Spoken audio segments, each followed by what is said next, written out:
Welcome, viewers, to the Leadership Lecture Series. This is episode number 8. As we talked about the issue of those 3 policies that government announced. First one is that of lifting people out of poverty, 100 million people in 10 years.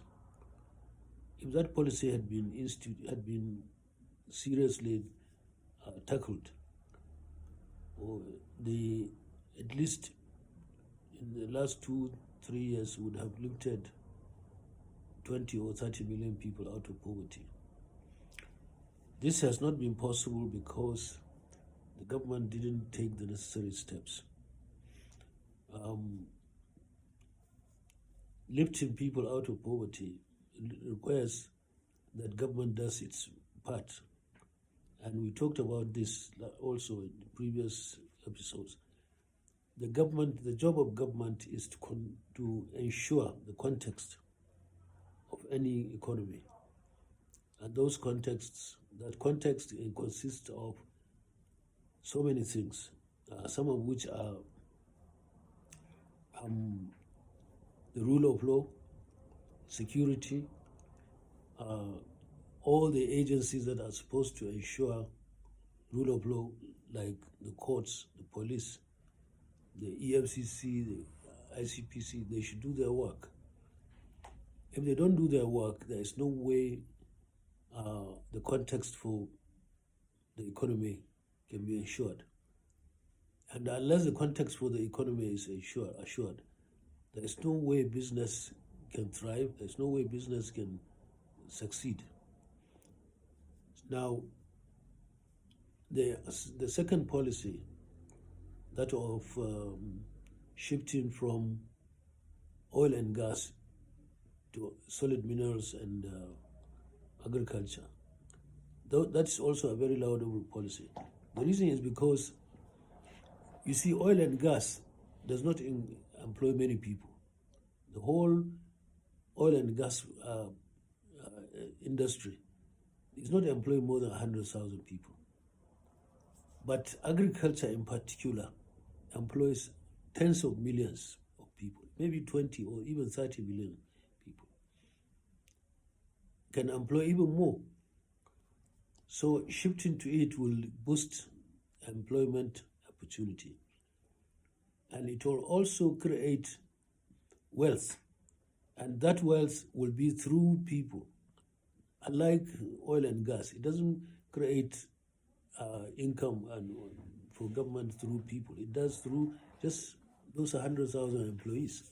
Whereas agriculture and solid minerals involves, it has a lot of job opportunities and also a lot of opportunity for government to raise taxes, on which it depends on doing its business. So if that policy is truly implemented, it will really go a long way to eradicate poverty. And the third policy, that of reviving Ajakuta Steel Project. Most people don't know that Ajakuta Steel Project has opportunity for creating a lot of jobs, millions of jobs. Because as we did a certain study in the 80s, that for every 1 naira worth of steel that is put in the market, it will go on to create 20 naira. So the capacity for Ajakuta is to produce millions of tons, and therefore billions of dollars, not naira, in terms of income, in terms of revenue. Now, also, anywhere you have steel plant, you will find that there are many industries around it, either in the upstream, that is feeding inputs into Ajakuta, or downstream, or taking the products from Ajakuta and producing more, or even ancillary industries. We'll talk in detail about that later, but the opportunity for jobs, for income for government, for income for people, is enormous. And the earlier that project is completed, the more the opportunity for creating jobs, for finding revenue, for raising taxes by government. So these three policies are linked by the need for money, and that's where banks come in. You see, most people don't also, even people in banks don't know the importance of banks, true importance of banks. If you look at what the bank consolidation achieved under Obasanjo, instead of them to create more banks, to create better environment for banks to thrive, they killed banks. That consolidation policy was to kill some banks, which is unfortunate. In developed countries, they even bail out banks that are in trouble. Why do we kill banks? It's because we don't know their importance. Now, banks they are an intermediary. They make people who have excess money, bring it to them for safekeeping, for investment, and those who need funds to do their business, they go to banks. Anybody who does not know how to use bank money cannot thrive, cannot grow, cannot prosper. That's why anywhere you see the economy is thriving, is prospering, you will find that banks are also thriving and prospering.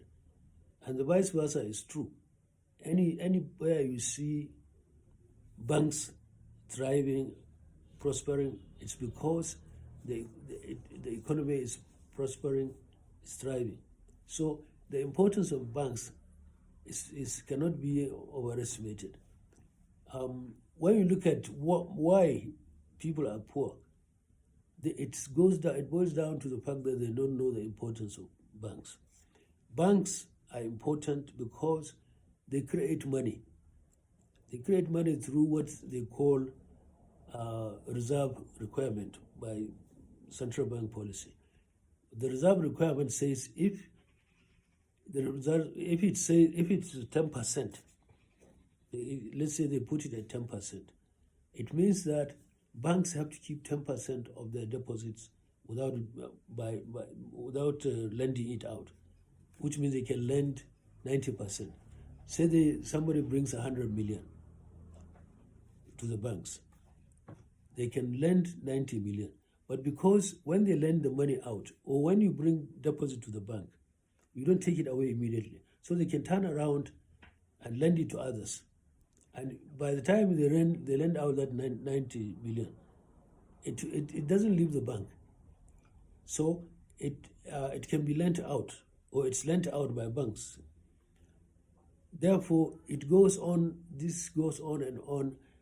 The net result is that when you deposit 100 million pounds, naira, say, in a bank, that bank will create 1 billion, because reserve ratio, if it's 10%, it means it's 10 times. So 1 billion naira deposit translates into a billion naira,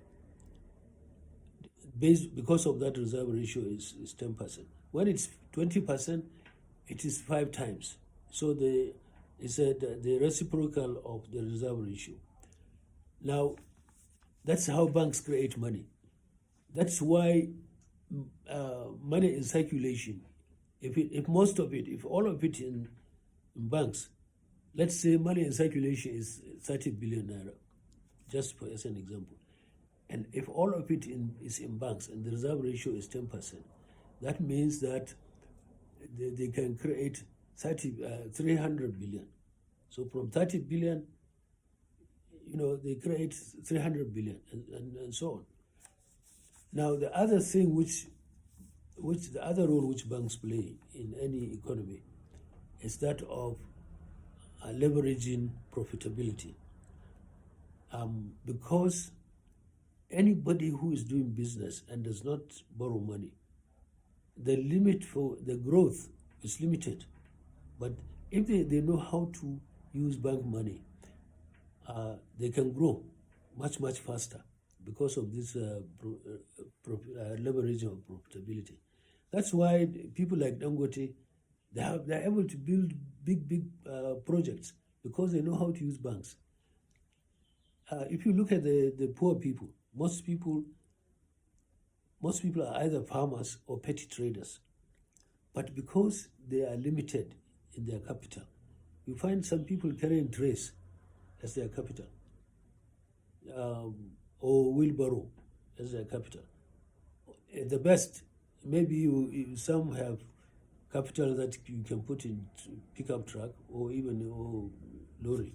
But the higher you are able to raise capital, the more profitable your business and the more you grow. So that is the role of banks. Now, if government is truly serious about those policies, they have to jack up, they have to refocus on banks and banking, because because of this possibility that banks create, they are able to, realize this policy this way. So if they truly want to realize those policies, they have to refocus on banks.